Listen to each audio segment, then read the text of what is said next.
going. That's sort of my job, and calling on people when it's their time to talk. And welcome to everyone. I am not quite so good as Becky at recognizing who's new and who's not. So let me just welcome everybody. And then if you're new, raise your hand and we'll give a particular shout out to you. Do we have, oh, Dee Daly. Oh, great. Anybody else new that we want to particularly welcome? Well, Dee, be sure we have your email. If you think we don't, stick it in the chat so you can stay connected. I think if everybody would mute themselves now so that we don't get background sound and going, that would probably help everything. And then let's see the agenda for today. See, Paul is going to be putting up the PowerPoint for us, so I'll give her just a minute to get that up.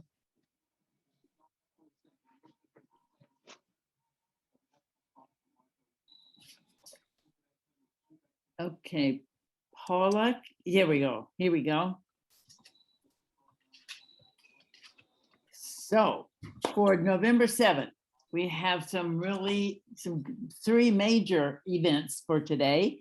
The first one is to have an update and perspective on what's going on with immigration from the director of El Refugio. So looking forward to that. And then Matt Hansfield, the organizing director for the Democratic Party of Georgia, is going to be giving us some results and reflections on the municipal elections in Georgia. And then we have several different things of troubler work that we want to both report on and recruit for. So those three main sections will be our meeting for today. So if without further ado, I think it will be time for Nicoletta to introduce our speaker, Mr. Valencia from El Refugio. Thank you, Martha. You're welcome, Nicoletta. Yes, it is my great pleasure to introduce Amilcar Valencia, co-founder and executive director of El Refugio. Amilcar's passion for justice led him to the immigrant movement, supporting people affected by the immigration policies in the US. He was born in El Salvador and earned a bachelor's degree in theology from the University of Central America. He has been involved in the immigrants' rights movement in Georgia for many years, including through working for the Georgia Latino Alliance for Human Rights, or GLAR. In 2010, Amilcar, along with his wife, Katie Bino Valencia, and a group of immigrant rights advocates, was a founding member of El Refugio, a ministry of hospitality and visitation at the Stewart Detention Center in Lumpkin, Georgia. In 2015, he was named El Refugio's first executive director. In 2019, Valencia was named one of the 50 most influential Latinos in Georgia by the Georgia Hispanic Chamber of Commerce. He's a member of the steering committee of Georgia Detention Watch and serves as a board member for Detention Watch Network, DWN. So welcome, Amilcar. Thank you for being with us, and you have the floor. Thank you so much, Nicoletta, and thank you everyone from this amazing group of people who are doing amazing work too. And yes, welcome. Glad to be part of this conversation today. I hope it's a conversation on immigration issues that you all are familiar with. And maybe not the particularities of the detention center at Stewart or the work that El Refugio is doing or has been doing for all these years. But hopefully gives you an opportunity to have a larger picture of what is happening in Georgia when it comes to detention and deportation issues. So again, thank you so much for having me. Hey, Marta, it's been a long time not seeing you or seeing you only on Facebook. It's very nice to see you también, Amil. Muchos años. So, and Laura, hi, Laura. También, Laura. So great to see you all. So, Mhm. so I will ask that the host allows me to share. Oh, they already gave me access to the screen. So I'm going to share my screen. And I know I have limited time, so I'm going to also put a timer for myself. And then hopefully we have time for some questions at the end, so we can talk about together, having a conversations about the detention center at Stewart. So as it's been said, Refugio is an organization that works specifically to support people who are currently detained at the detention center here in Georgia.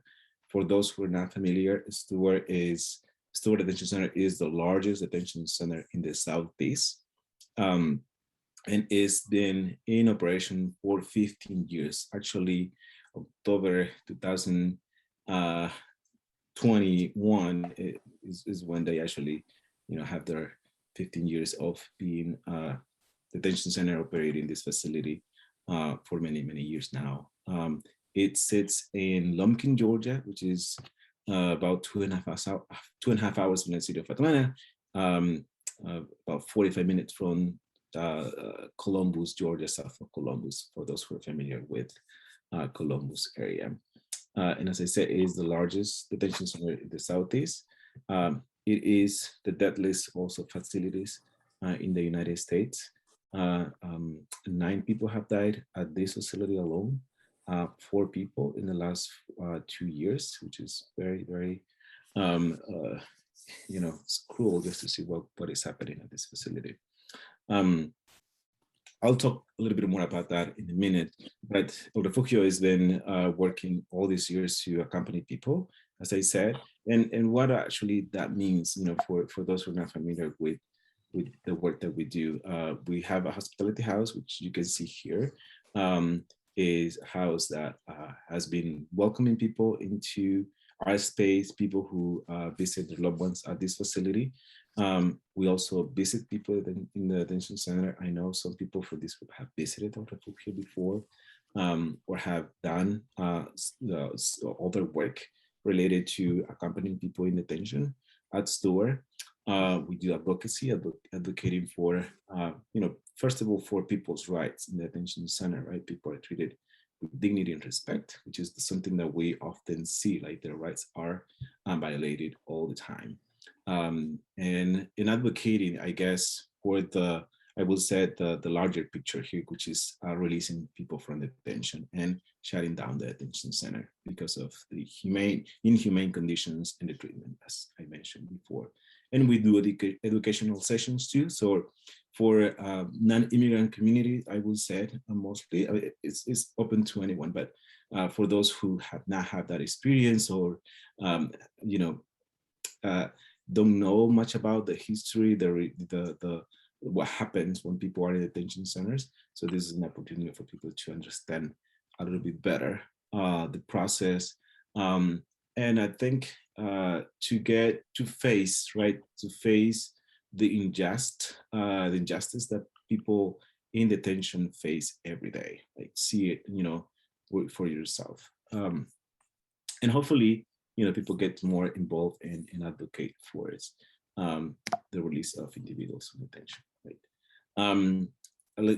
We already mentioned some of these. I think for this time where we are right now, I think it makes sense to mention a few things because, as all that we have gone through this couple of years. There's so many changes that happen for organizations. Refugio has been an organization since the beginning to offer a space, a welcome, an opportunity for families to stay for free in a hospitality house in Lumpkin, Georgia. And then we have that done for 9 years since we opened the hospitality house. But COVID has changed things. So at the moment, the hospitality house is not in operations. So we're not able to welcome people into the house. The visitation were halted in March last year. So since then, we haven't been able to go to the detention center and visit people. What we've been doing is more organizing work, doing more advocacy. We actually hired someone else for our team to work on the advocacy side as well, because we have seen how important it is. For us, key has been, or like major goals and major values has been to be present to people, to be present with them, to stand in solidarity. But also the other side of that is, being in close contact and knowing the stories and knowing what people live through in those detention centers also calls for action, right? So for us, it's been an opportunity to be present in also support people in their struggles, in their release. And there are a few things that we've been able to do in the last couple of years to bring to the front, like for those who are advocating, like senators and people in our Congress who are working on the issue, right, and the issue that the people face, just to bring this issue closer to them, like bringing the issue of detention, bringing the issue to them, so they are more aware of what is happening, and they also take action, right? Because we know that is inhumane, as I mentioned, and people go through abuse and neglect every day in these facilities. So for us, it's been important to do more advocacy. We also know that during this pandemic, immigrant communities have been impacted greatly. All of us, right? But immigrant communities, especially undocumented communities, are not able to receive the benefits that most of us have received from the government.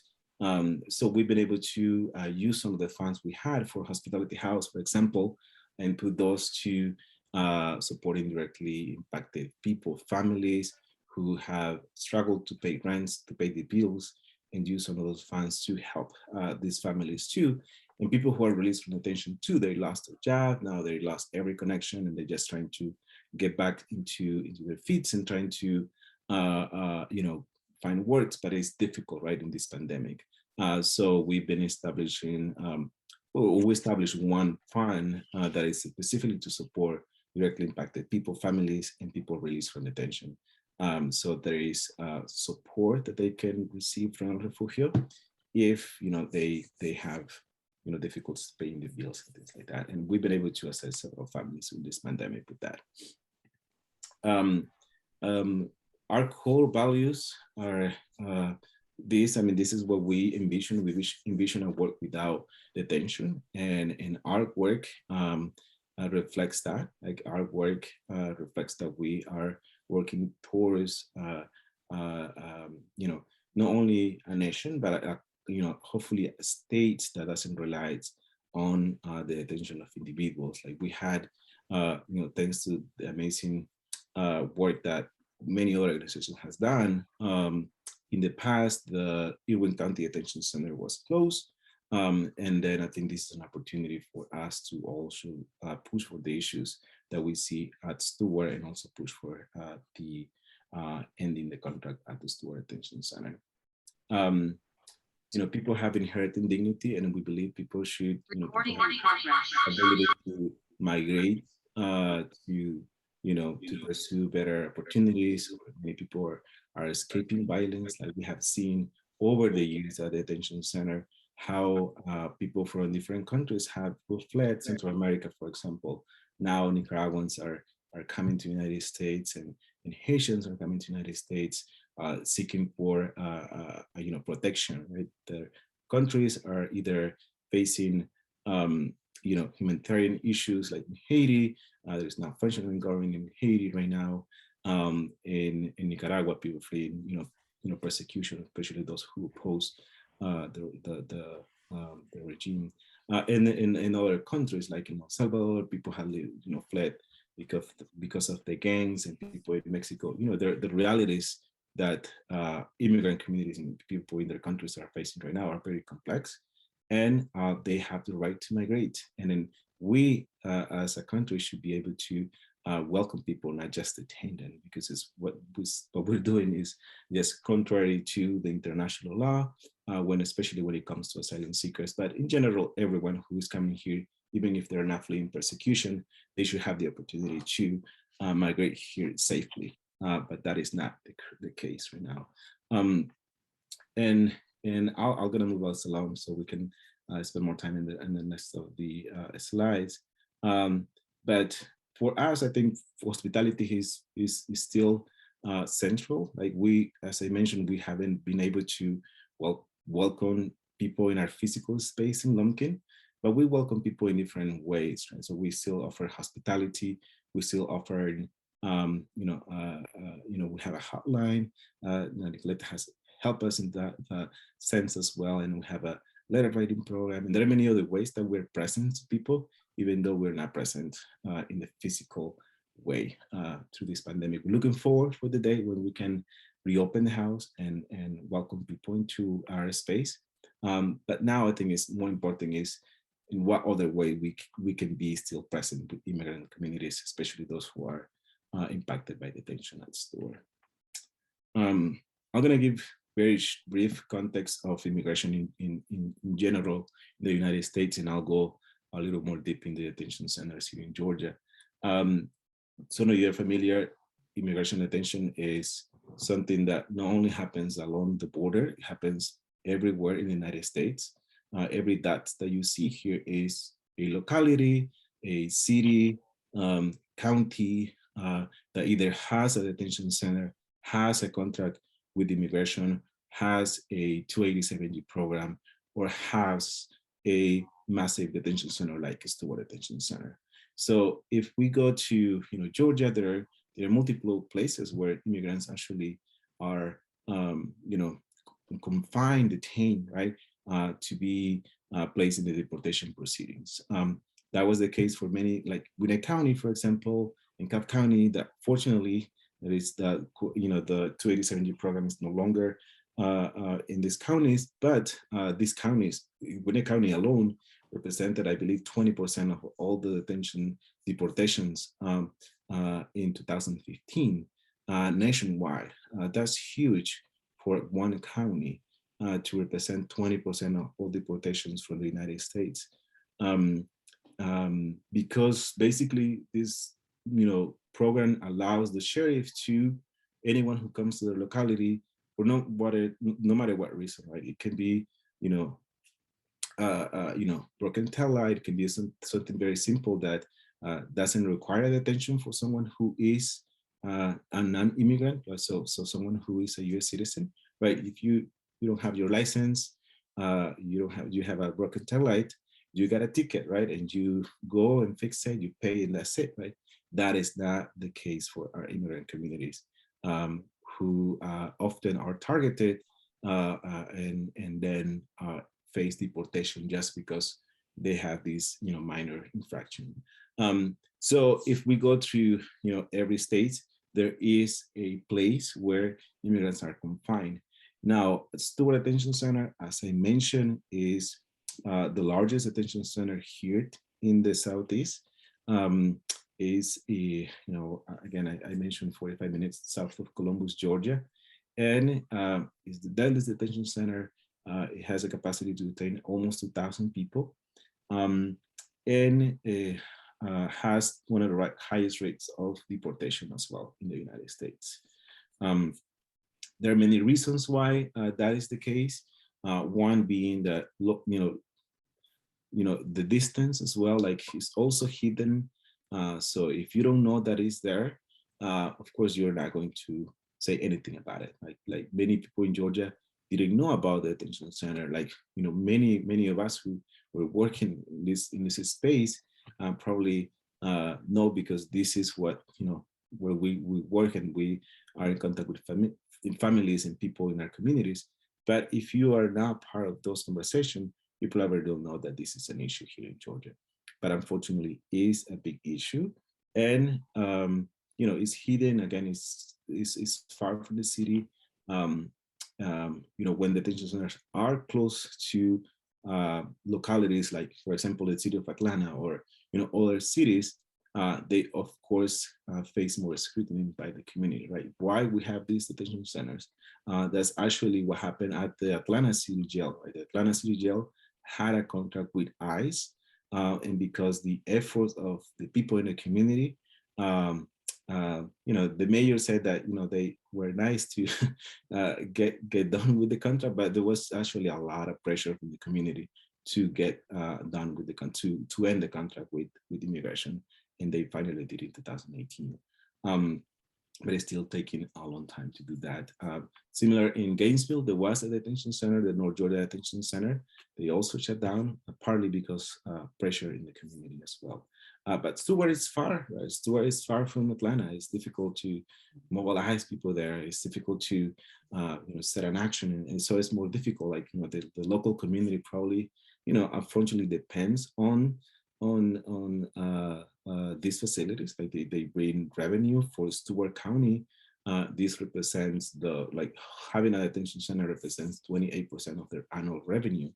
So, you know, all these dynamics, right, when it comes to the issue of detention in Georgia. Happy to spend more time on that if someone has a question about, you know, the local economy and how they use that as an opportunity to keep the detention center open.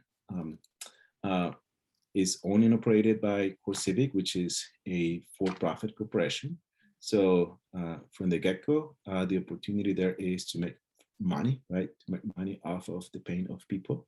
So they're not in the best interest to protect people who are detained. They're not in the best interest to offer the best services. They're not in the best interest to, you know, to have, you know, better accommodations for visitation, for example, because, you know, the mentality is that you spend less money, you make more profits, right? That's the for-profit model. You know, you spend less funds, you spend less in personnel, and then you make more profits. 94% of the people detained at Stewart have no legal representation. I think that's changing a little bit. These are statistics from 2016 and 2015, but it's still, you know, more than 90% of the people detained have no legal representation. And in 2015, 98% of the people there detained there lost their cases, partially because they don't have access to legal resources. So legal representation is a big problem there. But there are many other issues that we hear, like we visit people and we have heard all these issues through our helpline as well, and through letter writing program that we have. You know, labor exploitation, which is actually a lawsuit against the facility right now. Some of you might heard that there was actually a ruling recently, and that was for a case for GA Group, which is another corporation. This is a lawsuit that is for that is still in the, you know, the battle for you know, people who have experienced the labor exploitation in the detention center. And there are particular cases of people who actually were forced to work in this facility. So technically people detained can only do voluntary work. Like you sign up to do some voluntary work, and then you get paid you get paid $2 or $4 a day, depending what kind of work you do. But there is many issues with that program, and I can talk more about that if needed to. Restricted visitation policy, we know how that difficult it is for people who visit their loved ones. There are only 5 windows available, and then you have 2,000 people detained, right? So that's very restricted. And then there are more restrictions than that. And the use of solitary confinement is something that we use often. Like people is placed in solitary confinement sometimes for no reason, just because a guard made the decision. There is, you know, many times it's just misunderstanding. People in the facility, most of them are from Latin America, but people are from other countries too. The guards do not speak any other language than any other the English, so communication is difficult.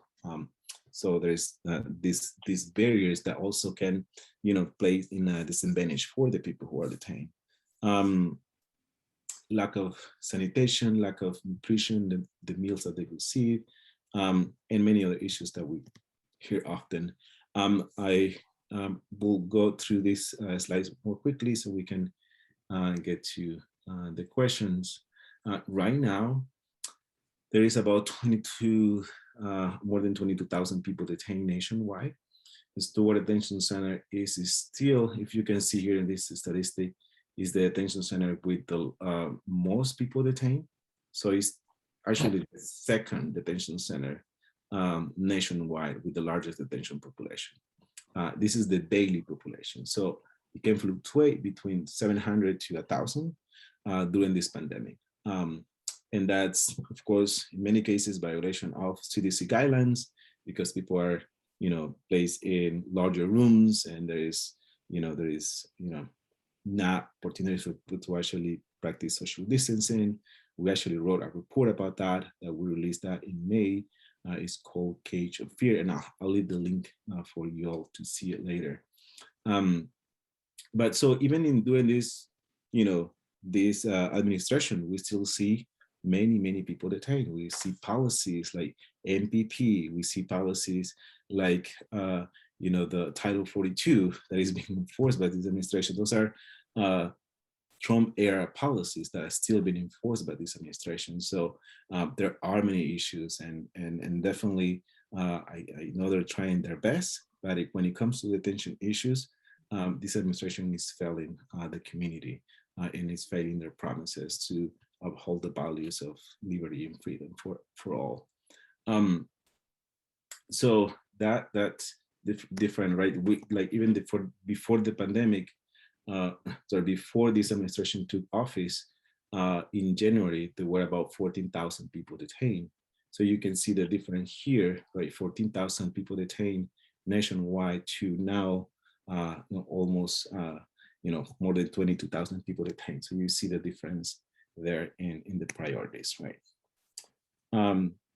I mentioned some of these already, like people detained cannot have the opportunity to actually practice social distancing. At the beginning of the pandemic, people were not offered masks, inconsistent meals, time for meals. People were like the rations of meal were very short, and people just experienced a lot of issues during this pandemic. And most people who had medical condition that put them into like category of risk of infection and dying, right? Because they have some underlying condition like heart disease or anything that's related to respiratory disease, were not allowed to go to their families, so they were not released. And even though there was evidence of that, and that's the case of 4 people, right? 4 people who died during these 2 years at this facility. 3 of them, Santiago, Jose, Freddy, Cipriano, Chavez, 3 of them have medical underlying conditions, and I should never put them into custody, especially in this pandemic. Cipriano was a 7-year-old person who was died 15 days after he was transferred to Stewart. And it's important to say that when he was transferred to Stewart, he was taking a COVID test, and he tested negative. And then 15 days later, he started, about 20 days, 15 days later, he started to have his own symptoms, and then he died very quickly. Similar at the case of Santiago and Jose Freddy, who perished at this facility.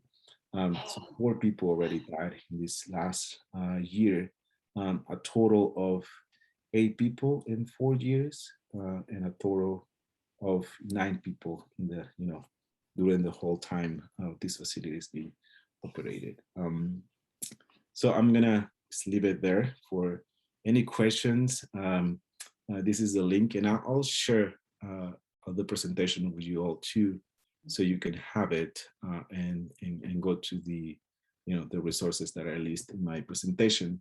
But this is a report that we put together, and it talks about conditions during the pandemic and how the detention center and ICE violated the CDC guidelines, and people were not allowed to be free and go to the governments. So I'm gonna stop here, stop sharing, and then allow for a few questions. I know we probably are over time. Great, Amilcar, thank you so much for the really fabulous information. I'm going to be sort of facilitating the Q&A, and there are a couple that have already come in. One is, do you see the Biden administration ordering ICE not to use private prisons or private detention centers?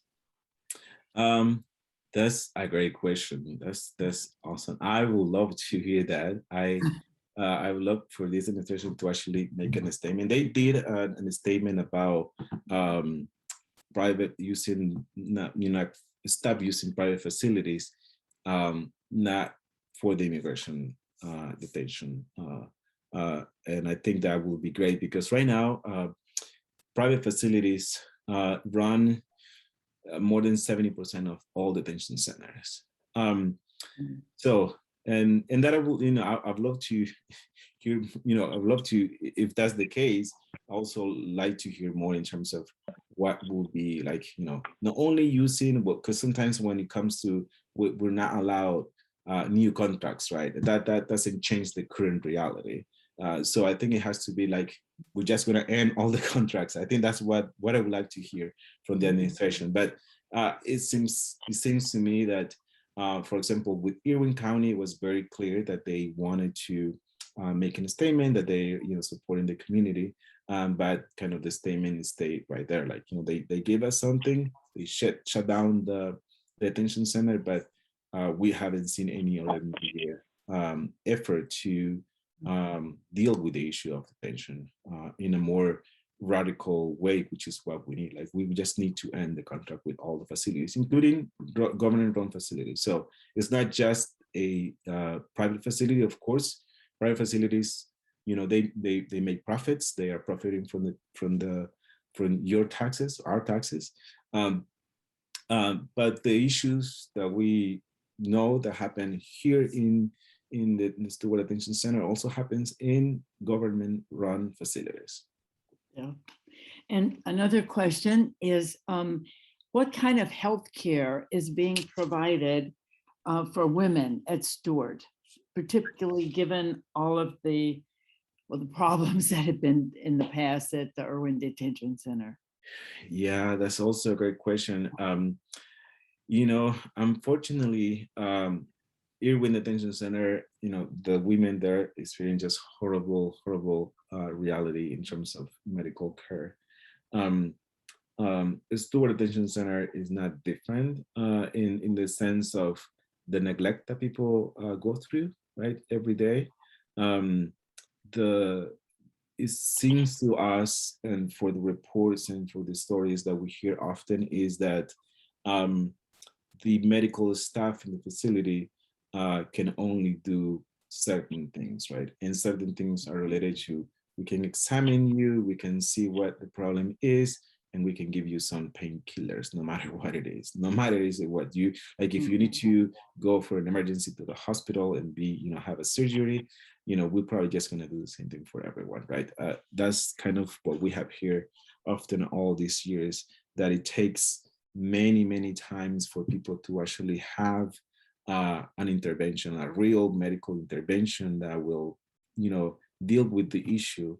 And even when someone has examining you in the facility or outside of the facility, and they clearly see that you need, a surgery, that you need to have, certain procedures, it comes down to, will ICE approve this surgery? Will ICE approve this? And often that doesn't happen. Like, we talked to several people who said, yes, I needed this. Fortunately, he was released from detention. I'm from Venezuela, who has a major issue in his stomach that needed to you know, he just needed to see a doctor right away and have a you know, a surgery. And he said the doctor was clear to him, like, I know what you need, but you know, I'm recommending this to be done to you, and it was not approved. He never had a surgery that he needed, wow. and he was released from detention without that Hmm.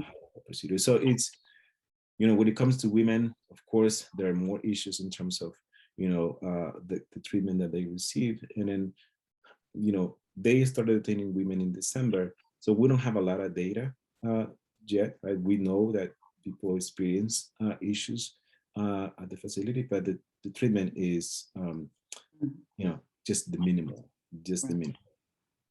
Well, there's several more questions that have come in, but we have a sort of packed agenda. So I'm afraid we're going to have to stop it there. But obviously, maybe you could come back sometime because we're very interested in this. But one key question before you go is, I know there's several folks who've already been working with El Refugio, but if there are others who would like to both donate money, if you have a, could you put in the chat how they might do that? Definitely, I'll gonna drop the links in the chat for those who want Perfect. to donate, and I'll send a follow email to Nicoleta so you also can send that Great. information to. And are there other ways that you could tell us now that we could be of assistance? Yeah, so we right now we are, and I'll send again this in the email as a follow up. So we are a few things that we're doing right now at the end for this season is to collect funds for, we call it the brighter holidays, which is, you know, often the families who have loved ones detained, you know, we just create a wish list of gifts that they would like, the kids would like to receive. So we have that fund going right now. We also have the letter writing holiday campaign, and I can explain that how it works. Basically, those who are interested in writing a holiday card to someone in detention can send it to El Refugio, and we mail it to people in detention. I'll send the instructions how that works, and supporting what we're asking that today is the only difference today is that we're asking that people also help us to put commissary funds on those who are detained. So along with your letter, you know, we also can put $20 or so into their account so they can have some funds available. That's great. Well, you may know this or not know this, but we have a very active update that goes out all the time, email update that goes out to our members. So if you could get the information to Nicoleta of how we can be of help, we would be able to put that in on a, well, it already is in there on a regular basis, but we would love to do that. And now, Laura, you have a specific question you'd like to ask him, I think. Yes. I am a person, a volunteer at the airport where I meet large groups of detainees who had been sent directly from Stewart to the airport in Atlanta. There, it can be 20, 30, 40 one day, and they're dropped in there on the front door of the airport. So, do you see any solution to this? Because, I mean, there are more immigrants coming on those terrible conditions, and then they are detained and they are dropped in at the airport. And well, that part is good just because they will spend time with their family members until they will go to court, and they will decide, the judge will decide to stay or be deported. What is the solution? It's very, very sad for the detainees and for the volunteers that we had to guide them, and there are too many. Mm-hmm. Yeah, no, and Laura, I know you had done that amazing work of accompanying people at the airport. And yes, there are too many people who, and it's good, right? It's good people are being released from detention. That's something that we didn't hear often before the pandemic, but also creates, some, coordination issues, right? For those who need assistance, especially if they don't know how to navigate the airport, which can be very daunting for a lot of people. I think, yeah, so and then El Refugio has been involved in just limited capacity. In Casa Alterna and other organizations are doing the most of the work directly at the airport. My understanding now is that they have been able to work more directly with the city of Atlanta and, provide a little more support with, with the people who are there released from detention. But it's probably more It is people that is small. needed to do. Or Yes. it's very minimal what the airport can do, But what we're looking is for more volunteers, people who actually would like to guide them through the airport, meaning immigration, security, and the border, so they can board in the plane wherever they're going. If you have any knowledge on how to help them with the ticket, not financially, because most of the families are really providing their ticket, is just trying to book them in the right place. I mean, having some snacks, having paper to print the tickets. I mean, there are a lot of different things. We need volunteers so that we can help them, because 1 or 2 people living with 40 people, that is more Wow. than one person can do. Thank you. So Laura, maybe if we say again here, if there's anyone on this Zoom call from Necessary Trouble that's interested in doing that kind of volunteer work, please put your name in the chat and maybe just say El Refugio, and we'll know sort of where to direct you. Okay? Well, Casa Alterna is what is here in Atlanta doing this type of work. Okay, well, maybe just, however you want to identify the work you want to do. Okay, Yeah, Thank great. Thank you, you. Laura. And thank you. Amilcar, thank you so much for being here today and keeping us educated and up to date on this very, very important, not topic, issue. So thank you very much. And thank you for the work you're doing very much. Thank you so much, Martha, and thank you everyone who are part of this team. And then I'll send a follow-up email, and glad to come back anytime that. Please do. And Nicoletta, thank you for being our connection there. My pleasure. Okay. All right. Thank you.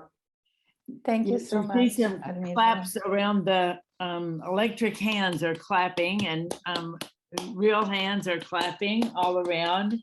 And one day we'll be able to give you a big hug, hopefully. Great. Take care. Thank you. You take care too. Okay, so now we're going to our second topic of the meeting is from, and I want to turn this over to Aquaria and Matt Hins to introduce Matt and give us an update on the municipal elections. Aquaria. Thank you so much, Martha. I just want to make sure, can everyone hear me okay? Yes. Thumbs up, perfect.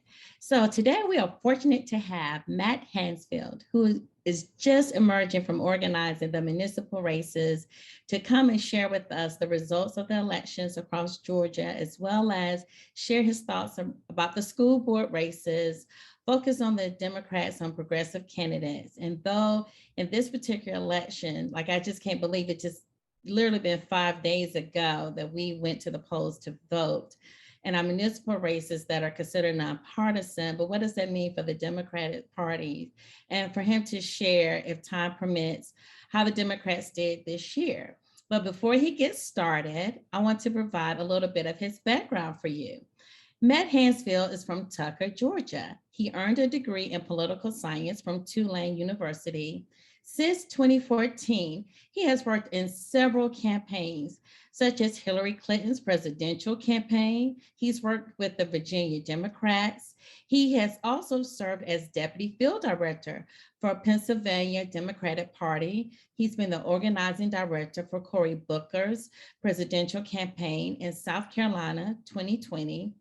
Finally, he has made his way back to Georgia in 2020 to serve as the organizing director for the Democratic Party of Georgia and the Biden campaign during the general election. Matt was central in the 2020 Democratic victories in Georgia. And boy, are we lucky to have him. Before Matt starts, I just want to highlight a few housekeeping notes. We will hopefully should be able to have a Q&A session. And so for those who wish to ask questions, you are definitely encouraged to unmute yourself to ask them, or you may enter them in the chat and we will ask them on your behalf. And now, Matt, I turn it over to you. Thank you so much, Aquaria. Just to make sure, can everyone hear me okay? I'm dialed in on my phone because my Wi-Fi has been not great today. Great, and thank you for that introduction. That was definitely much longer than the blurb that I sent you. And I think I likely at this point, I recognize many of the names on this call, either as people who actively volunteered last year or who I've actually been on calls with before. So there's a chance that we know each other in spirit, if not actually kind of have spoken together. But I'm hoping that with this section, it can sort of get us slightly back on schedule, just because I don't have any slides to share. But just to give a quick recap for anyone who is not kind of as fully plugged in as I was, and I know some of you all who were working with us sort of throughout our process this year. The main elections that we had in Georgia this past Tuesday were just municipal elections. The vast majority of municipalities have at least some offices up this year. Some of them kind of split which offices are up between the different odd numbered years. So there's going to be half the council seats or half the offices up next year. There were a few special elections. Some of them were, were local elections as well, or municipal elections as well. And then the most notable one is House District 165 in Chatham County after Representative Stevens passed earlier this year. And then there are a few different iterations of SPLOSTs that were up as well, which mostly passed just because that sort of seemed to be the way that things were going this year. But just to sort of give you all a sense of our activities overall this year, and I know several of you all have been very active in this. I can't tell if Pin Woodley is on this call, but she and several of her volunteers were a big help to us earlier on in the year. But what we did this year at the DPG was made an effort to sort of try to recruit basically, firstly, identify who among different local elected officials currently in office were kind of Republican supporters, shall we say, and who were Democrats or Democratic supporters. And I think in case you all are not already familiar with this fact, all of the municipal offices in the state are officially nonpartisan, though unofficially, usually it's not too much of a secret and not too difficult with the information that we have on voting history and things like that to figure out who leans what way. So we worked with a group called Contest Every Race that I know has been active in Georgia a few times before to help with recruitment of local candidates, but also really a lot of our county parties did a lot to recruit these local candidates and were very, very active. Especially in places where, we have had Democratic victories or where, Biden and Ossoff and Warnock got above 50%. We weren't successful in recruiting people everywhere. And there are a number of smaller towns and rural areas in particular where I think there's still a lot of opportunity. If there is a Democrat or Democratic leaning candidate who can be encouraged to run, then we likely could have a little bit more representation there. But overall, we were left after that and then after the qualifying process in August with about 200 races where there were both a Democrat and a Republican in the race, or multiple Democrats, multiple Republicans. And basically, this was sort of a list that we sought to assist in terms of with turnout, with reminders to go vote, and other sort of GOTV activities. So a lot of our voter contact began sort of post-qualifying, especially phone banking, but we did do several rounds of text to previous vote-by-mail voters to encourage them to vote by mail, and then for early voting and for Election Day. And for phone banking, we sort of were able to ramp our activities a lot towards the end. Overall, we made about 90,000 phone calls over the whole kind of August to November period, and about 190,000 texts. So in terms of the overall results statewide, of the targeted races that we had, so that was about slightly less than 200 races where we did have, a Democrat and Republican, whether they were incumbents or challengers. was Democratic candidates picked up 38 seats total, just in terms of what we just won. There are also 3 other seats where it's a Democrat on Democrat runoff, but a Republican held it before. So if you all saw kind of our tweet that went out or some of our press releases where we said we put 41 seats, we're just counting those 3 too, because there's going to be a Democrat regardless where there was a Republican before. So it's net win for us.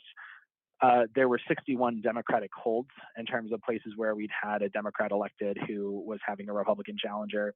And then of the seats that we were seeking to challenge or that we were sort of seeking to protect, there were only 6 Republican pickups outright. And then there were 67 Republican holds.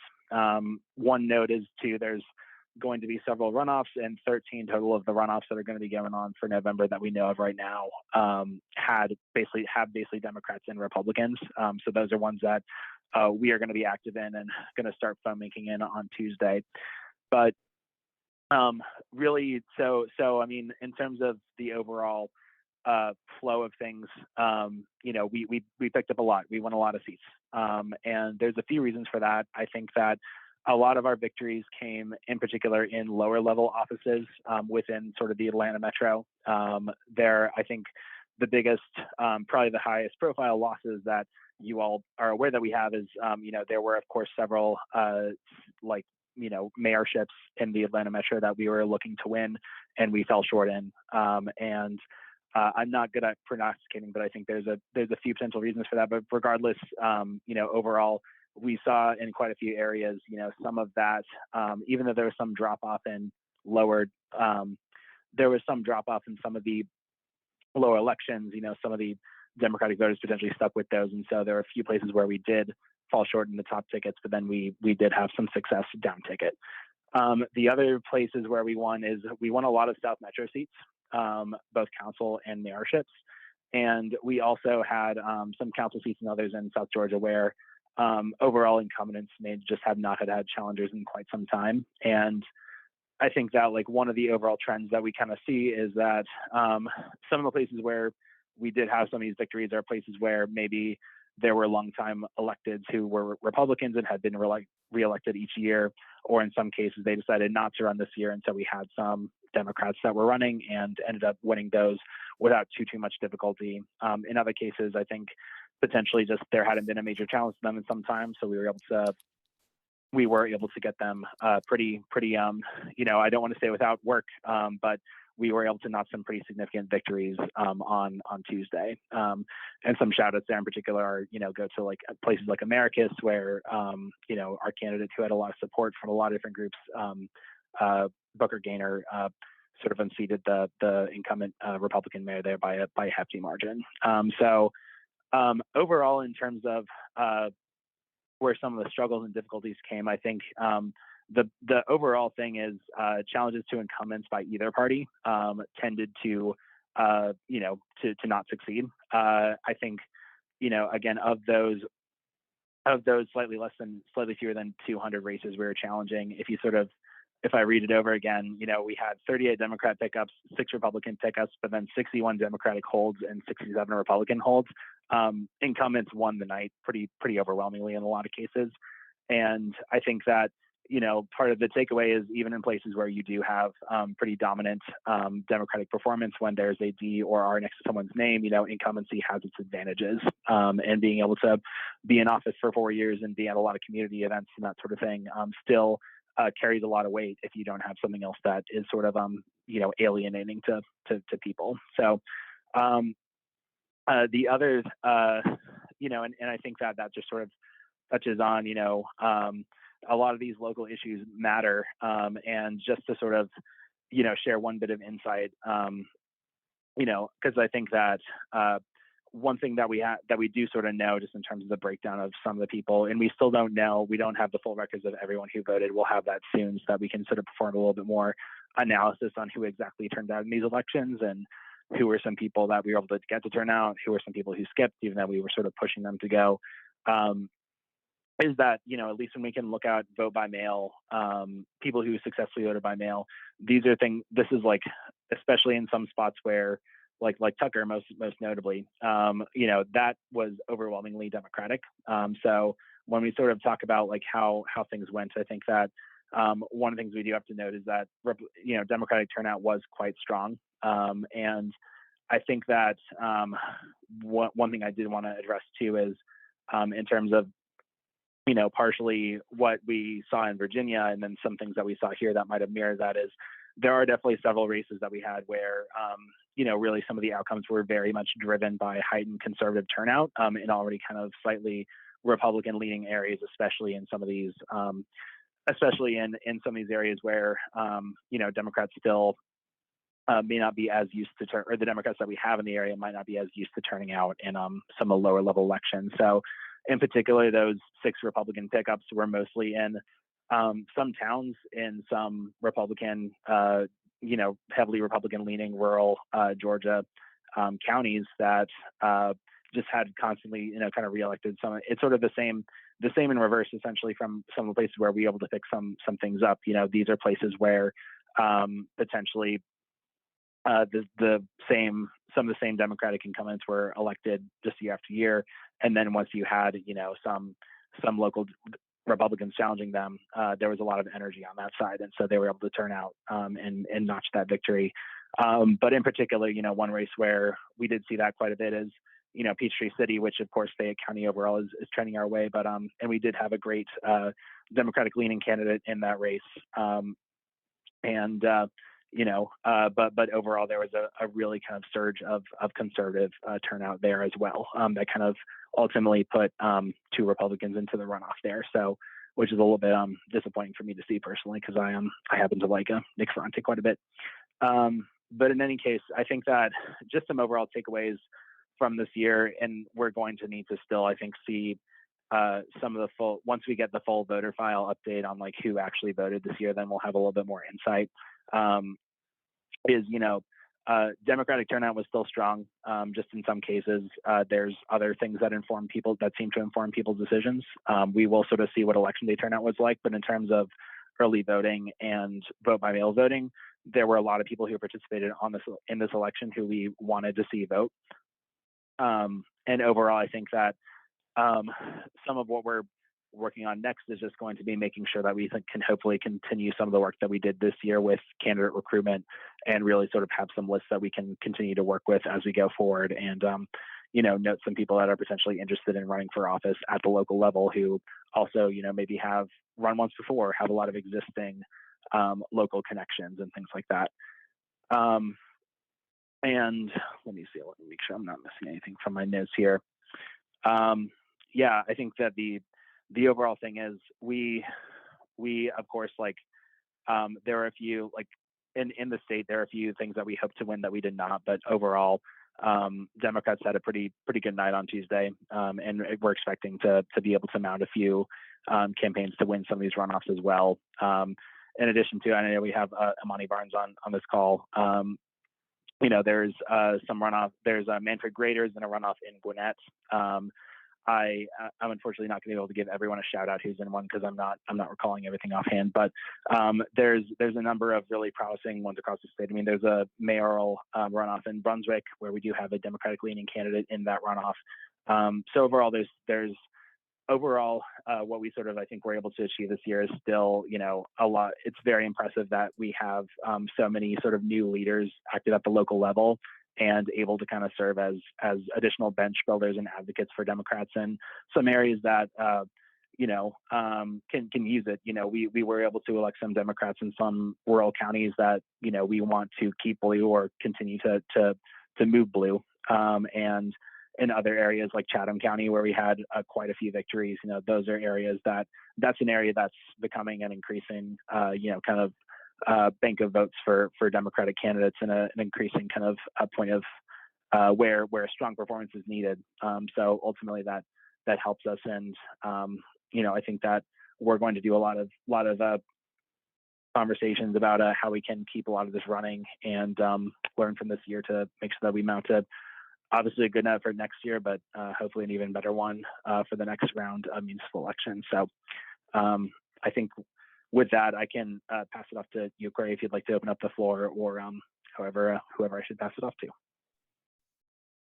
you, Matt. There is a question that was in the chat from Mary Davis. Mary, would you like to ask your question, or I can do so? And her question related to the school board specifically.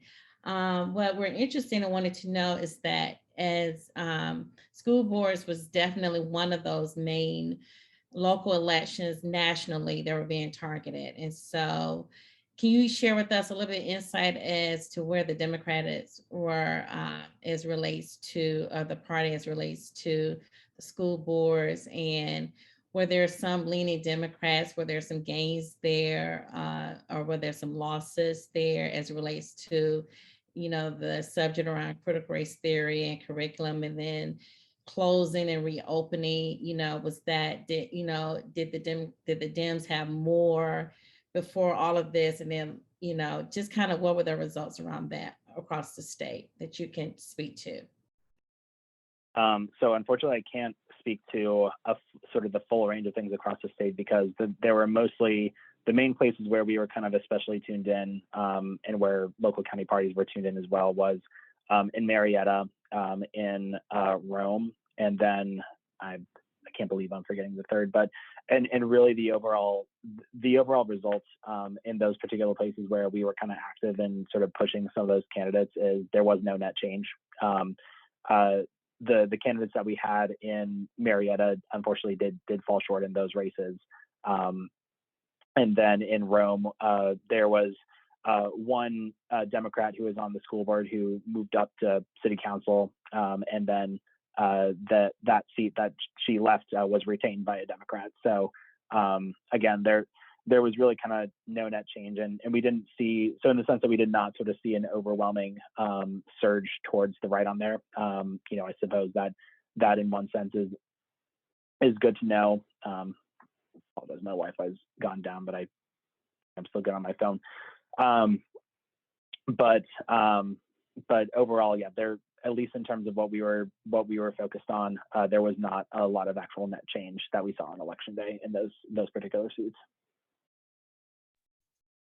So another question, you talked kind of briefly, you mentioned the eSplosh. Can you share a little bit more about that with us, the results of that, or, you know, how the value of it statewide? So overall, at least as far as I was able to tell, there were not any significant sploshs that appeared to have failed on election day, with the exception of a very specific project in Augusta. But a lot of the significant ones, you know, especially in Bibb County, around the Atlanta Metro, and several of the others kind of around the state did pass. I admit that I'm not sort of familiar with the ins and outs of what the impacts are going to have there, just because a lot of them are for, you know, some of the typical things of funding specific projects or aspects like that. But I'm at least not aware initially of like any of the major ones sort of around the state that passed or that failed. So I'm not aware of, and I'm not, if there were any, then I'm not sort of aware enough offhand of the local issues that might have kind of like propelled that. Matt, may I ask a question? Yeah, I was gonna say, Louis, I saw you had your hand raised. Oh, okay. Yeah, Matt, thank you very much for your very good report there. You got a lot of information, which I'm glad to see.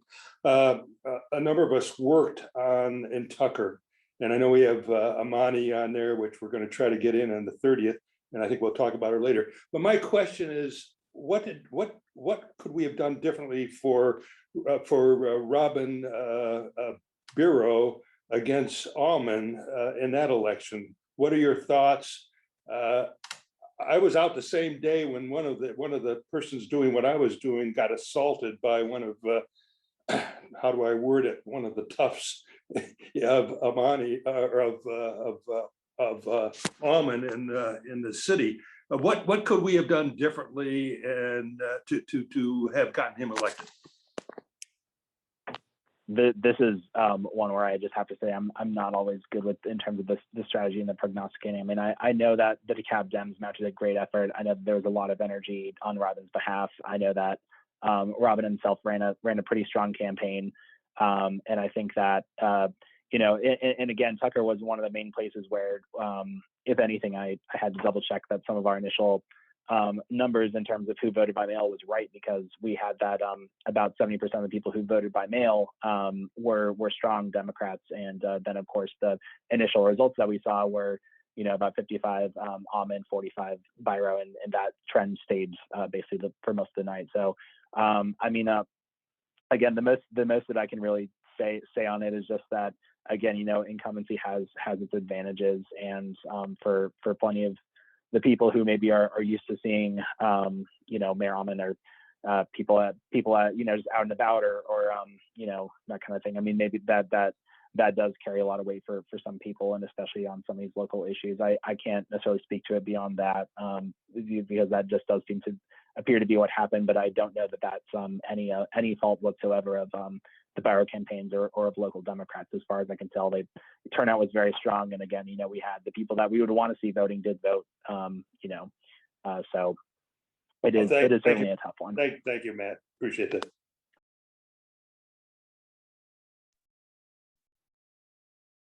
Thank you. So are there any other questions anyone has?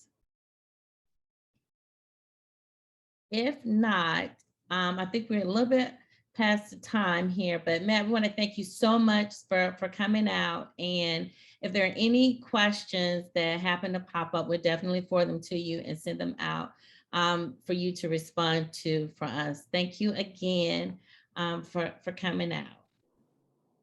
Of course. Thank you for having me. Yes. Thank you, Matt, very much. I've worked with you myself via Zoom on some things. So yes, thanks very much. I'm going to make a little bit of an executive decision, but here if it's okay, because both of our candidates are here. And rather than, I'm going to flip the agenda just a little bit, so we go straight to Martha Abbott-Shim and the report on our involvement in the election, the municipals, with Sherrie and Imani, and are celebrating both what Sherrie and Imani were able to accomplish. And then we'll come back to the redistricting and the new voter project, so that Imani and Sherrie don't have to sit through all our stuff. So Martha, do you think that would be a good idea? Oh, sure. Thank you, Martha. Yeah. Well, good.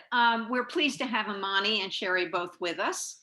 And first, we want to compliment them on juggling jobs and kids. And it's amazing that you put your hats in the ring and ran phenomenal campaigns. So thank you so much. And they'll be speaking with us in just a few minutes. I'll quickly give a brief report on the Necessary Trouble's involvement with these two campaigns. We had approximately 15 volunteers. We wrote and sent the 1,000 postcards for Sherrie. We knocked on 200 plus doors for Sherrie's lit drop canvassing, and over 200 knocks on Imani's lit drops. And thanks to Steve Hagens for his distribution of Imani's materials in his garage. And yard signs, Lou, you've already spoken, and thanks so much for your help with the yard signs. What did we learn? What are our lessons learned while canvassing?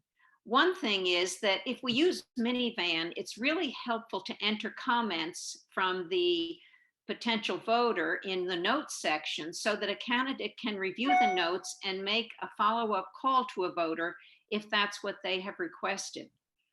It's also helpful to have a volunteer in the candidate's district set up the lit drop materials in their garage for easy pickup and distribution, just as Steve did in the campaign.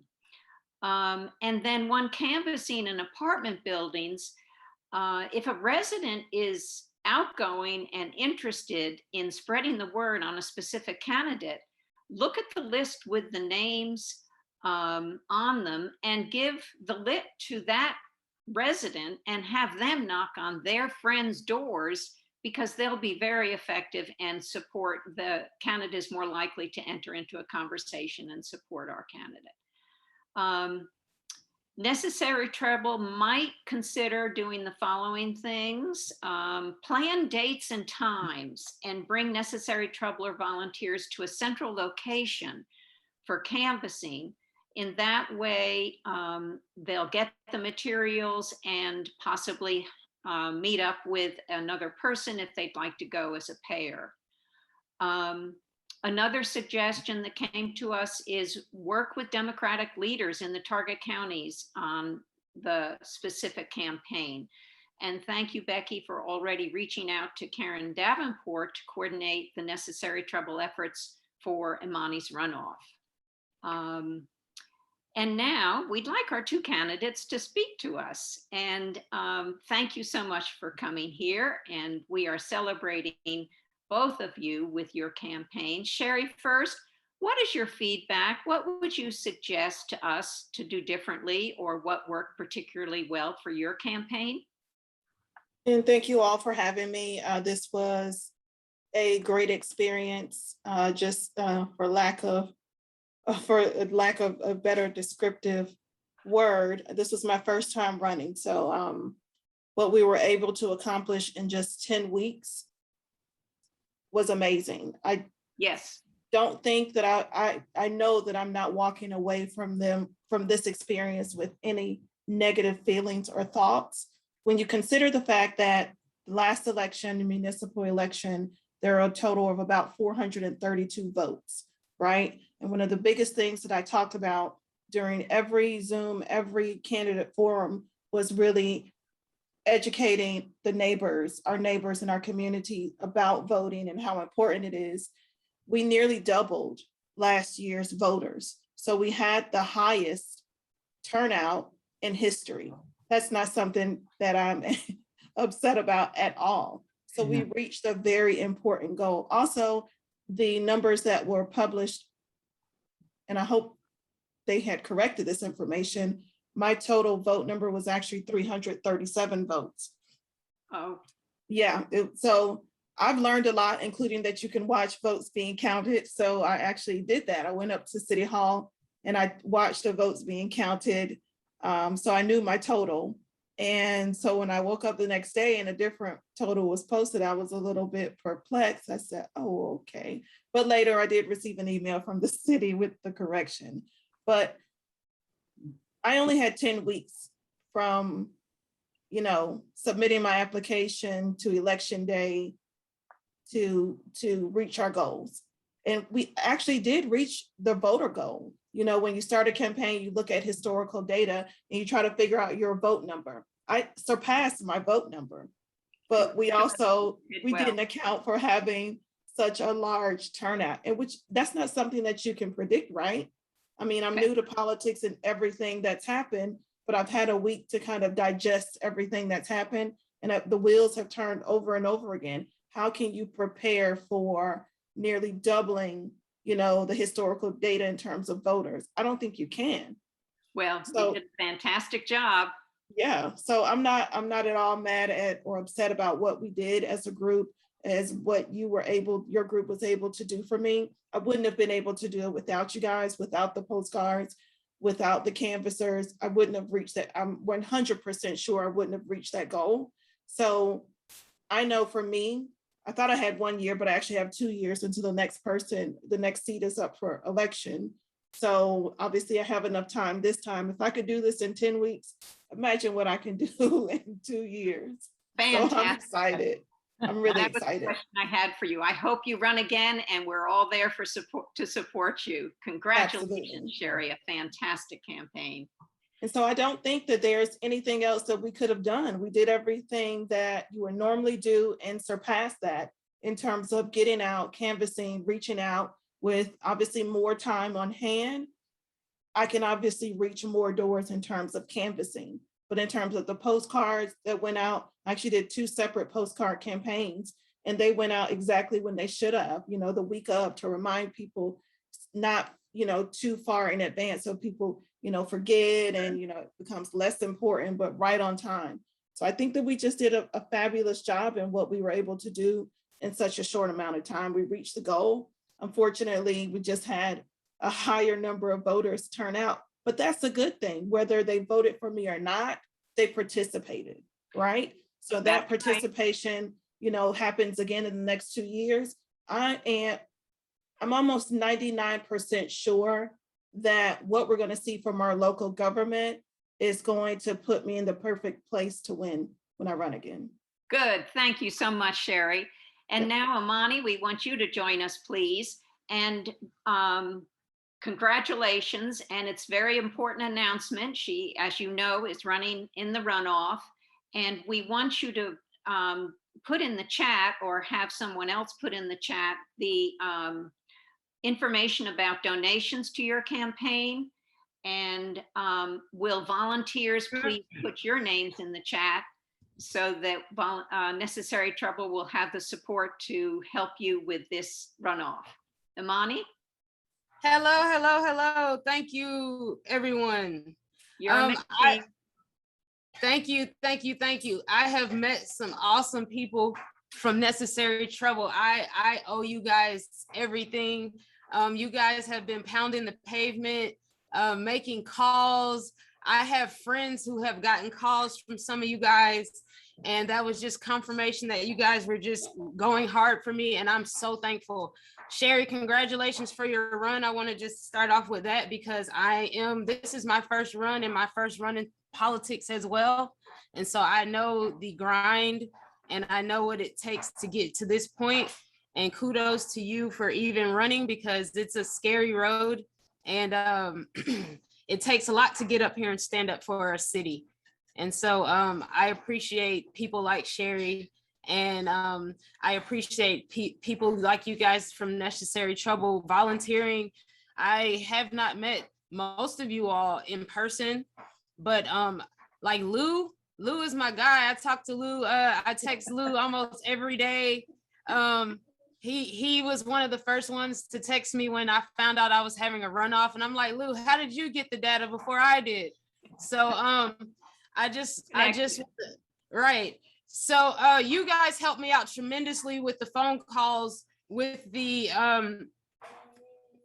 door hangers, tremendously. So I had my dedicated voters list, and I was mostly trying to get the Black voters out in Tucker, because it's very hard to get the Black voters out. And so I was hitting strong, dim Black voters, and then you guys were hitting everybody else. And so I had to hit 3,068 doors, and we hit them all. And so that's all thankful to you guys getting out there. And Lou, before I could even order more lit, he was, asking for more. So this time we want to do the same thing. It's more coordinated. We have the DeKalb. I just was endorsed by the DeKalb Democrats, and so that's awesome. And they have organized a very cool strategy. And so right now, our main strategy is to again hit the doors. So we want to hit all 3,068 of those doors again. We want to make sure that we are hitting the voters that did not vote, but more so we want to hit the voters that did vote and see if we can get them back out there. The DeKalb Dems are making a mailer. And so right now, what we're going to start with is my leftover literature that will need date changes. So they have November 2nd on there. We're just going to replace the date with a sticker for November 30th. I'm leaving them at my door for a porch pickup in the morning. And they're going to Karen Davenport, and I believe Martha is in touch with Karen. So I have about 1,000 left over that need date changes. So if you're able to place stickers on lit, get with Martha, send her your information. And then by Wednesday, the 11th, well, I think the 11th is Thursday. By Thursday, the 11th, the Dems will have my turfs cut, and they'll have my phone list and my text banking. And so if you're willing to volunteer for any of that, then Thursday is the day to get started on that. We'll have everything set up for that.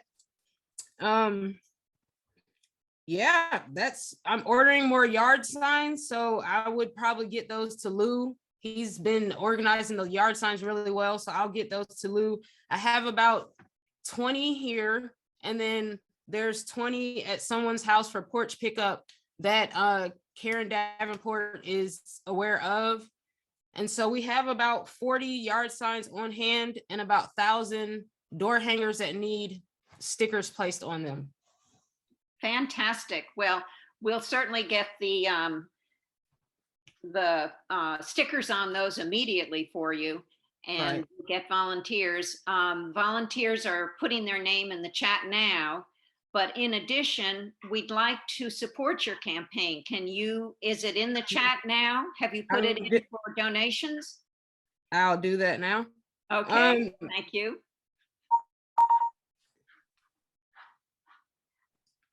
It's very exciting to see some these people like Sherrie and Imani starting from go and reaching this extent of success. So we are congratulating you for all that you've done, and Imani, we're 100% behind you for this runoff. And we will be coordinating with Karen Davenport. Becky's already been in touch because we'll run the two to complement each other. So in the meantime, I'll be knocking doors, very specific doors, and then we'll just do it the same way. I was 60 votes away. And so I just want to say thank you, thank you, thank you. It's time for change. And if we don't get me in there, then it's going to be the same old thing. And Alexis Weaver will not be able to pass her issues and her agendas without me, because she'll have no support up there. And so it's very important to get me in there, just to have a different aspect and a different view on things. I'm a scientist. I'm a 20-year plus scientist. I'm going into this looking from a different point of view than has ever been looked at before. And so I'm ready to stand for diversity in Tucker, and I'm just ready to stand for our youth, for all different demographics. I am the single parent. I am the, I don't speak on my race because I will represent everyone, and I will be representing everyone that didn't vote for me and everyone that did vote for me. But it will be some representation for the 50% minority that we have in Tucker. So that's the 37% Black, and the rest is minority. And so we have to have some type of representation. And so I just want to say thank you. So for every sticker put on that lit, thank you. All of that makes a huge difference. Well, thanks so much. We want to thank the two of you for running and inspiring us with who you are and what you stand for and what we know you're going to be able to do. So thank you back. And all of us, put your name in the chat if you can help in any way with putting Imani over the finish line. And Sherrie, we'll look forward to working with you in 2 years. In 2 years for city council or mayor. Let's see what happens. That's right. So whenever you run, we'll be there. All right. Thank you so much for what you're doing, and thanks for coming and letting us be part of that with you today. Thank you. Thank you. Thank you. Yes. Okay. And now we're going to turn to our Troubler updates, more Troubler updates, because that was part of that. Martha, can I yeah. interrupt for just a second? Yes, I put please. my phone number and email address in the chat for everyone. Oh, good. Yes, Okay. check there, and you get, because Martha, as you probably will have noticed, is going to be coordinating our efforts again with Pam Mouche on the municipals. Did I get that right, Martha? Yes, that's right. Great. So contact her directly, or we'll also be getting the information from the chat to her. Good. Okay, so now we're going to be turning to redistricting. And Karen was not able to be with us today, and Mary Lou is going to be giving that update. Mary Lou, you are on. And my mic is on too. There we go. Yes, it is. I apologize for not being Karen McCown.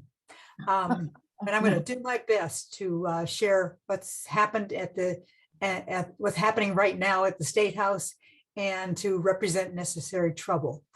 Let's go back to that first slide because I want to brag about it. This is a slide of our amazing DJ Horton, who is a 13-year-old eighth grader who cut school to come and testify before the Senate committee on redistricting and really, really represent us well. And that's the kind of inspiration that I'm finding in working with the people in Fair Districts, Georgia, and I'm so glad to be a part of it. I want to remind everybody, in case some of you are new, is that Necessary Trouble is the place where Fair Districts, Georgia started and the roots of Fair District, Georgia. So that's just great to know about. Okay, next slide. About Fair Districts, Georgia, this is just for you newcomers. We are a nonpartisan organization and we work to try to end rigging maps and gerrymandering in Georgia. We want to make sure that people cannot draw legislative lines for their own purposes, but rather that they do it for our purposes and they don't draw lines that favor one group over another group. In the end, what we want to do is reform Georgia's process for drawing state and federal elective maps. Georgia's a swing state, and our legislators should show that, should represent that in how we are divided. And we want fair elections for fair voting rights and fair districts. That's who we are. This is the timeline and what the kinds of things we've been through this year. And as you can see, we are at the last stage. Right now, we have been through the census release and the local hearings around the state and the full census release and the legislature off somewhere, we don't know, in private drawing plans. And we have gotten to the point now where the special legislative session is on. Next slide. So this is what we've been asking for all along. We want the legislator to listen to us, draw maps with paying attention to the community. We want communities to provide really clear definitions of what they want, and then the legislator to define the communities and make them heard. We want them to show their work. We want the process to be transparent. We sent letters to everyone involved, signed by 20 organizations working for Fair Districts, and never did receive a response. The guidelines that were adopted in the end did not reflect what happened and what we would have asked for. They did not reflect a desire for transparency. They did not reflect a desire that included community input. We also asked that they check their work. And as you know, Fair Districts has provided a tool to help them check their work. And we think that the jury's still out, but we think in the analysis that providing these benchmarks is beginning to make a difference in the legislature. So what's going on right now? Oh, this is all the things that the public wanted that really have not happened in terms of how the redistricting committees are drawing the draft maps. Next.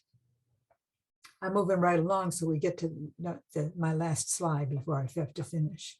We have been working in this amazing partnership with an organization, another nonpartisan organization called Princeton Gerrymandering Project. And you can see our logos are sitting right there.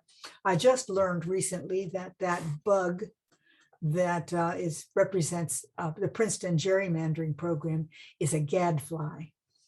And it's trying to stop the gadfly business of gerrymandering. Okay, next slide. So this is what the PGP developed in terms of benchmarks and how they compared their benchmarks with two sets of maps that have been drawn, one by the committees and the second by the Democratic caucus. Okay, so this is the proposed congressional map. And this is the map for Congress rather than for and the Georgia legislators. These are the people we send to Washington. And you have these slides to look at, but basically you can see that what the Princeton Gerrymandering Project did, which is really cool, is run 1 million synthesized maps using their computer software, and then see if you have 1 million maps that you've drawn that follow the guidelines that are required in Georgia, what is the range of probability for maps that are fair? And that's what they developed so that they could come out with a benchmark. Here's how many Republican districts there ought to be. Here's how many Democratic districts there ought to be. Here's how many competitive districts there ought to be, et cetera. And at the end, they can take this congressional map and give it a final grade. And you can see they gave the draft drawn by the Senate committee a C, and the draft drawn by the Democratic caucus map a B. And this is feedback to those committees as they're introducing those maps. Same thing, but this time it's the Georgia Senate maps, okay? And as you see the Georgia Senate maps, if you go down to that very last line, you can see the Georgia Senate maps received a grade of F from the PGP in terms of how they met the benchmarks, whereas the Democratic map received an A. Believe me, I was sitting for the last 3 days in the Georgia State Senate, and believe me, they noticed, and they were concerned about this evaluation that they received on their maps. Not enough for it to change their decision, but it might have been enough as they were deliberating to make them think twice about it. And it might still make a difference in the future because everyone knows what kinds of decisions they're making. Next is the House maps. And these are, you can see that they both received a B but from the legislature, the Georgia House. Okay, what's happening right now at the Capitol? Redistricting is going on right now. The Senate Redistricting Committee has just completed its evaluation of their map and have a map that they're ready to propose to the General Assembly. And the House Committee is about to begin. They also will be deliberating on the congressional maps as well. So in our request for transparency and our request for time for consideration, they introduced their maps 2 days before the hearings on Halloween and the last night of the World Series when no one was paying attention. The Democratic caucus requested more time to study the maps and to propose alternatives, and that this was not even considered by the committee. They had about 2 comments and it was voted down. During the testifying period, 4 Fair Districts Georgia members testified about the need for changes in the legislature's map and the need for time to review and make recommendations. But nevertheless, the maps were approved. We can't really evaluate our outcomes yet, but based on this first initial experience with the Senate, we generated lots of media response. Lots of people are really noticing. They're trying to do this in secret, but they can't get away with it anymore. And they were very aware of and defensive about the FDGA PGP evaluation. It may have affected their map drawing. It possibly could have been worse. That some people's analysis is. I mentioned the postcards down here because a lot of us from Necessary Trouble were writing postcards, and one of the representatives of the committee brought in a huge stack of postcards and talked about how they probably were all sent from New Jersey because that they're trying to use that argument. So what's coming up? There's more committee meetings and votes in the House. They're going to determine on the congressional districts. They're going to vote on all the maps, and your participation and your input are needed.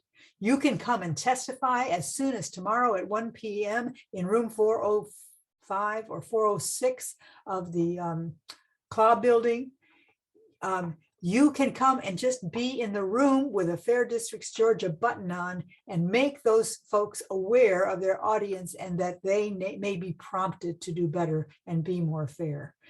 If you join our action team today, you will get information and about when these hearings are and when it would be really helpful for bodies to show up. We did this in 2017 when they tried one of these little midterm gerrymanders, and they were so embarrassed when all the people showed up, that they tabled the bill. And we think they'll listen to us, and we want them to know that lots of people want fair districts. So please, I'll put this in the chat. Please, please join our action team and come down if you possibly can and defend democracy at the Capitol. Thank you very much. Thank you, Mary Lou, both for telling us about it today and all the tremendous energy and effort you and the whole Fair Districts group has put into this, and the other people, the other troublers that are part of that have put into this. So thank you. Now we want to turn to another update, and this is a new project that Brown is going to tell us about, and that will give us a new voter protection piece that we could actually start working on now. Brown.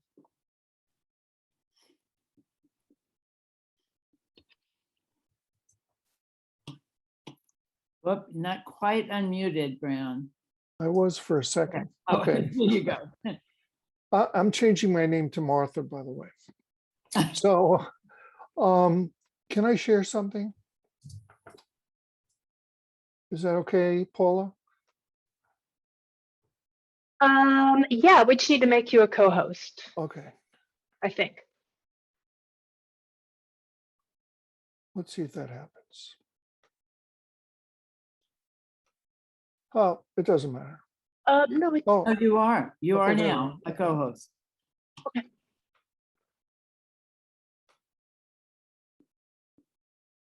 So is that visible for you? Yes, it is. Yes. Okay.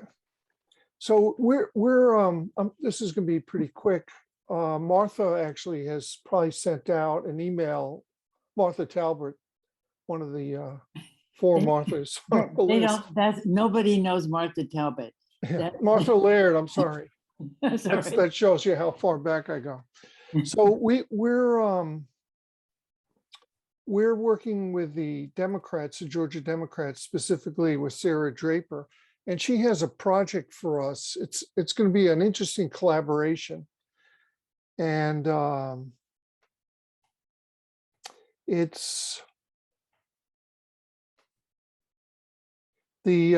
it has to do with this magic number, 159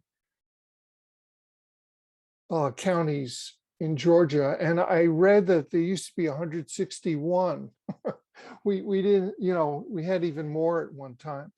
But what we're trying to do is we're trying to go scan all the websites in the state and glean the information about voting. So we're going to be going to the Board of Elections, Clay County, Fulton County, DeKalb County, every one of them, and record the information, see if it's accurate, and over the course of the next year, assemble that information so that when the election in 2022 happens, we're going to be prepared. And part of the objective for us is to develop a relationship with each county. So we are envisioning that there would be, each of us might work in 10 counties, and we'll figure out, Sarah's going to decide who's going to be where. For instance, some of the bigger counties, maybe there'd only be one person. We can work alone or in groups. We're going to have a monthly call just to discuss what we're finding and what the response is with the counties.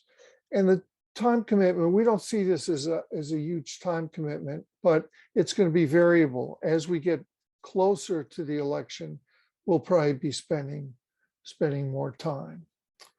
So, for those of you who are on the voter protection hotline for the election just passed, it was interesting going to the county Board of Elections websites.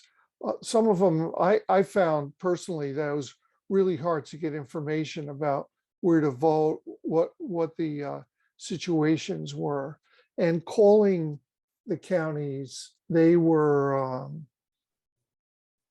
so sometimes they were up on it and sometimes they didn't know what was going on. It was so different from a year ago. So what we're hoping is if you can join us next Sunday at 4 p.m. and Sarah is going to be leading a meeting. You could sign up for this one also, just in case you have any free time left. And Martha and I would contact you and tell you what we need. So Martha, are there any, do you have anything to add? No, just put your name in the chat, which a couple of people have, and I'll send out the Zoom link to you by like Wednesday of this week. And then if you can't come, you don't have to commit till after November 14th. You want to check it out with Sarah, that's fine too. And then we'll get started. And we have a little bit of time, Brown, if anybody has questions about it. Yeah, please. Just raise your hand or unmute yourself and ask your question. Martha Reese. Hi, yeah, I love this. I signed up, but how you said it was so different from a year ago. Could you just fill me in? I just thought the Board of Elections people were more on top of things a year ago than they were when I called them. But it was quieter in a way, so maybe they were out of practice. But and I certainly was. So. Okay, thanks. There was no hostility or anything. Any other questions? I think not. Okay, great. Wonderful. We have one more announcement before our closing song. And one is that our next meeting, just one second. We're going to be taking the month of December off. Not a bad idea, right? So no necessary trouble meeting in the month of December. We'll all be in a holiday season mode. And but our next meeting will be, there we go, right there, January 9th at 4 p.m. So put that on your schedule. And we realized, as some new members were asking us, when do you usually meet, that our meetings had been sort of all over the place. So we're going to attempt to regularize them a little bit and have them the second Sunday of each month. Second Sunday of each month would be our necessary troubler meeting, knowing that given elections, campaigns, different kinds of things, we might have to rearrange that a little bit. But we'll work towards a little more consistency so we can plan on when we're actually have free for our meetings. So second Sunday of the month. So I think we are coming to a close for this meeting, and we wanted to do that by something which now has become a tradition with us, to have Michelle Truxillo sing us a song. So Michelle, I'm gonna turn it over to you. Okay. Yeah, there she is. This song was requested by Becky, and I sort of don't know how she divines what's going to be appropriate a week or two or three in advance, but I think she hit it again. So y'all will probably know this song. If you want to sing with me, it's better. I hate to ask you this, but you need to mute yourselves because of the delay that happens with Zoom. Okay. All right. So here we go.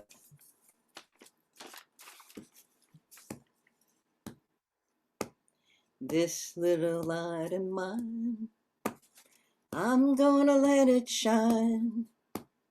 This little light of mine, I'm gonna let it shine. This little light of mine, I'm gonna let it shine, let it shine, let it shine, let it shine. I'm gonna carry my light throughout the world. I'm gonna let it shine. I'm gonna carry my light throughout the world. I'm gonna let it shine. I'm gonna carry my light throughout the world. I'm gonna let it shine. Let it shine, let it shine, let it shine. Everywhere I go, I'm gonna let it shine. Everywhere I go, I'm gonna let it shine. Everywhere I go, I'm gonna let it shine. Let it shine, let it shine. Nobody's gonna blow it out. I'm gonna let it shine. Nobody's gonna blow it out. I'm gonna let it shine. Nobody's gonna blow it out. I'm gonna let it shine. Let it shine, let it shine, let it shine. This little light of mine, I'm gonna let it shine. This little light of mine, I'm gonna let it shine. This little light of mine, I'm gonna let it shine.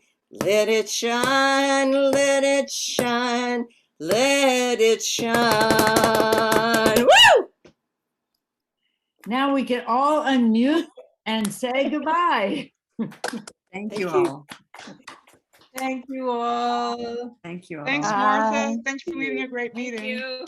Thank you. Bye. Yeah.